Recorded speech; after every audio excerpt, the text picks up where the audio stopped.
want print, and I wanted it to film. I wanted some B-roll of it coming out, and now it won't print. Did you order ink? No.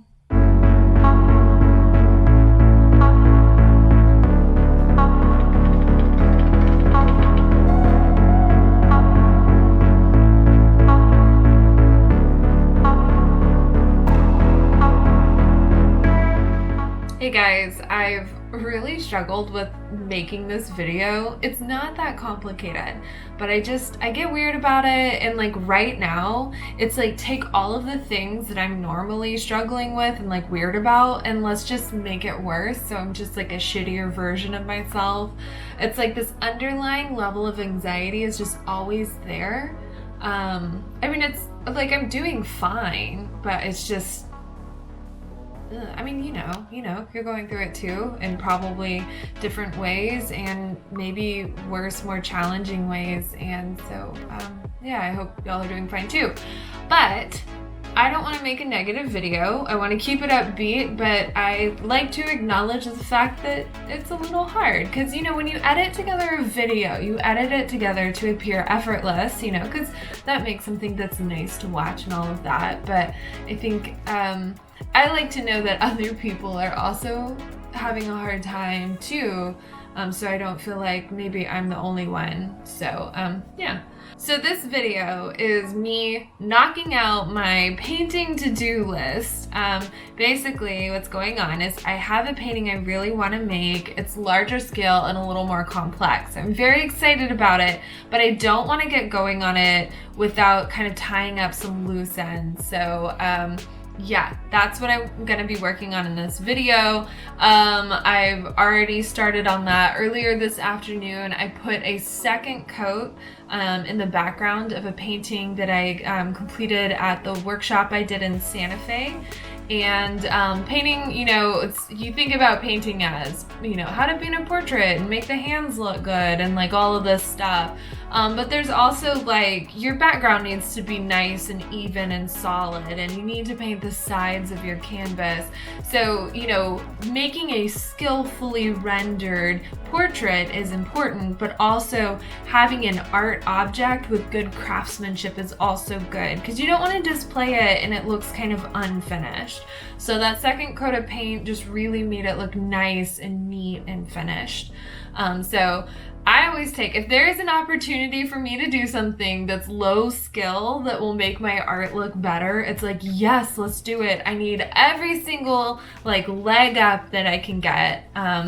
The other thing I wanted to do is I have a painting that I recently kind of refigured out the background on, and so the background is black. And one of the things is, if you're painting large areas of flat black paint, when you put down the black paint, it has a sheen to it because your paint's wet.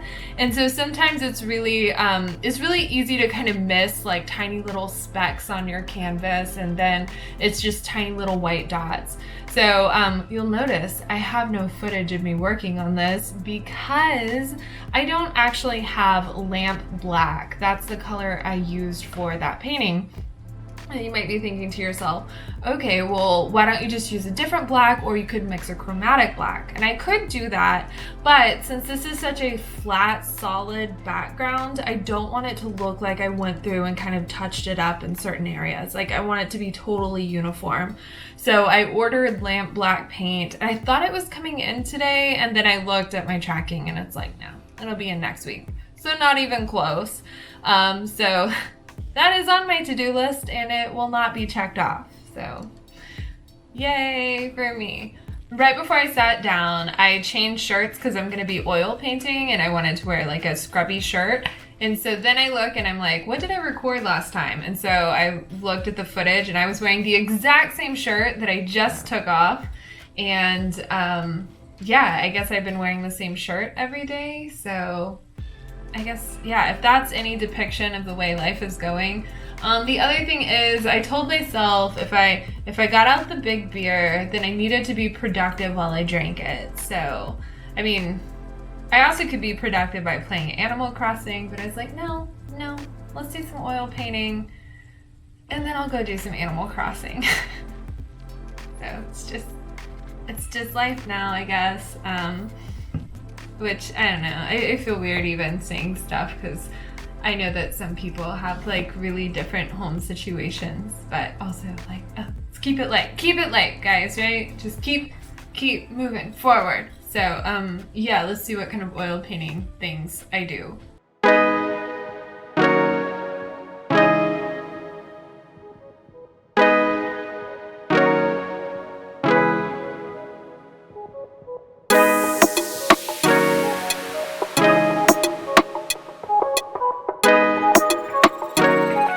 Worked a little bit on this red one. I need to come up with a title for it.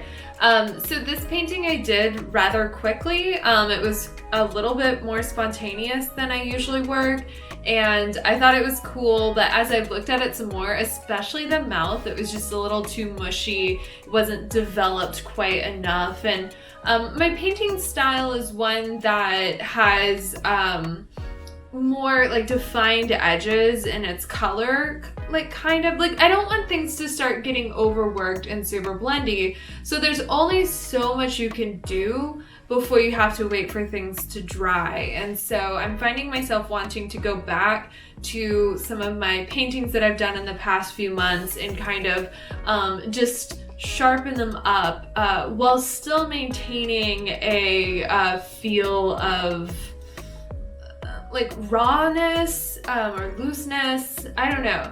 I don't want things to start getting so tight, but I still think that sometimes you just need a little bit more than you can get in that first layer. So maybe one day when I'm a painting god, I can like paint perfectly and calculate every single brush stroke the first time I make it, but yeah, that day is not here. So yeah, reworked that, put a second layer on some parts where some pencil marks were still showing through. You know, there's a very fine line between having something that looks raw and rough and like textural and something that looks sloppy and poorly crafted and not finished. So I think that you have to carefully consider what that is and leave, I don't know, it's a balance to try to figure out how to make something look completed without it looking overworked. So I'm actually like comparing the before and after picture that I have of this one. Yeah, it wasn't a whole lot that I did, and it might even be hard to tell, but I think this looks a lot more completed now. I also did a little bit more work on a painting that I think I'm gonna call Yell. So I already made a video about that, so y'all should go check that out. But the nose just needed a little bit more structure. It needed to kind of turn, that 3D surface needed to kind of turn, if that makes any sense. And then the kind of bottom area below the chin needed a little bit more contrast and a few little just touch-ups here and there. So it was something that I had known. Once I posted the image on Instagram, I was like, oh, I need to make a little bit of changes, but I'm gonna wait till it's dry. So yeah, kind of finished that one out. I also did some final touch-ups on a painting that either is my last video or will be my next video. I don't know what order I'm gonna put these videos out. But there was just, again, some other little touches. So I think that this is just gonna end up being part of my painting process, is I kind of do the painting all in one go, and then I let it dry and I stare at it for a week or two, and then I do small little touch-ups, and then I can actually call it finished. Except not really, because then they still need to be varnished, which I'll give it more and more time to dry, because, you know, you gotta give it time before you can varnish a thing. So I actually should look up the specifics on that. Varnishing is something I need to learn a little bit more about, but that sounds like a problem for another day. So I have a lot of paintings that I've done recently on my wall kind of hung together. The paintings that I've been kind of favoring lately. The hands I also need to do some more touch-up work on, but there's something technically, I don't know, I want to do some research. So I was thinking about doing the hands last night when I was kind of touching up everything, but then I realized that I wanted to research and practice, and that's a little bit more of an undertaking. I think it's a little bit more than just touch-ups to finish out those hand paintings. But lately I've been really satisfied and happy with the work that I create, and that's a really big deal for me. I struggled I think like through my entire 20s. I remember there being a point when I was maybe like 14 where it's like, my paintings are cool. And then I was like, I hate everything I make, except I say that like I was a child. That was like up until maybe last year. So I feel really good about the work that I'm creating. I feel that it has a aesthetic that I really like. That's been my issue. That was kind of my last issue, was like, I like the meaning of my work and I connect with the work that I make, the concepts, but I don't like the way it looks. Like I wouldn't want to put it in my home. So I feel like my efforts and attention that I've been paying to the actual look and design of my pieces, it's a lot more successful. And you know, it's like, I've got to like the work I make. Like if I don't want to hang it in my home and if I don't want to look at these pieces, then it's really difficult to try to promote yourself as an artist and live with the art that you make if it's like, ugh.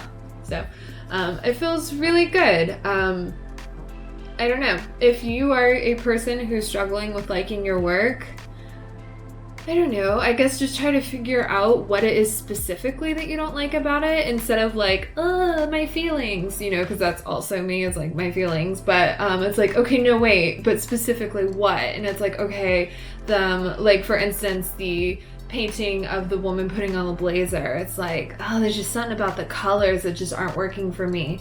Just looking at that and switching it, and all of a sudden it went from a painting that I didn't really like to one that is one of my favorites. So yeah, that feels really good, to finally be proud of the stuff you make. So yeah, the next thing will be getting out in the world and showing my art. And I finally, because I also had this like hang up where I didn't want to enter competitions, which is really frustrating because you enter a competition this year and it kind of like, it manifests itself next year. So art is a really slow burn kind of thing to do. Like the rewards that you will get from the work you do today are delayed for like, I don't know, maybe a year, maybe longer.